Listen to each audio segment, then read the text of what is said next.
সামনের এই জায়গাটাতে আমি গাছ লাগালে কেন জানি হতে চায় না, আসলে ওই সামনের জায়গা তো, ওই জন্য গরু ছাগল বা মুরগি বিশেষ করে আমার গাছগুলো নষ্ট করে। আমার এক কথা বারবার বলতে নিজেরই কেমন লাগে, বাট তারপরেও বলতেই হয়, কারণ না বললে তো হচ্ছে আপনাদেরকে আমি বুঝাইতে পারবো না যে আমার মেন প্রবলেমটা আসলে কোথায়। আমি গাছগুলো লাগাই যত্ন করে, বাট বাসার মুরগি ছাগল এগুলো সব নষ্ট করে ফেলে। এই যে সামনের যে দেশি যে গাঁদা ফুলের গাছগুলো দেখতেছেন, এই গাছগুলো এতদিনে এগুলোতে ফুল আসার কথা ছিল, আরো সুন্দর হওয়ার কথা ছিল, বাট মুরগি একবারে খেয়ে শেষ করে ফেলছে, ওই জন্য আর কি কিরকম অবস্থা।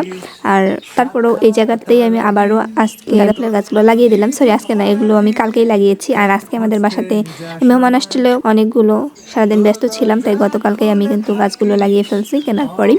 গাছ কিনে ওই দিনে আসলে লাগানো ঠিক না, বাট তারপরও আমি লাগিয়েছি, কারণ হচ্ছে আমার এই গাঁদা ফুলের গাছগুলো কিন্তু গ্রো ব্যাগে ছিল না, এমনিতে মাটি থেকে তুলে ডিরেক্ট নিয়ে আসছিল, এই জন্য লাগিয়ে দিলাম।